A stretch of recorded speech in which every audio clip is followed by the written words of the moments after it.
Okay, I'm making braciole today, which is the Italian stuffed beef recipe. So I'm gonna pound out the beef fillet, lay down one piece of prosciutto. Here's my breadcrumbs with parsley, basil, onions, and cheese.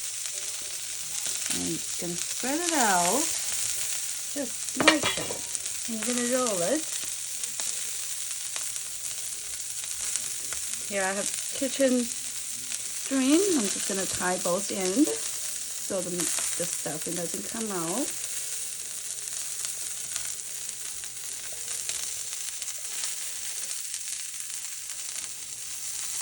Just like that. And then I have the pan, which I just been browning them. You get brown all sides, looks nice. And then here I already have a whole pan prepared, one right here, look at that.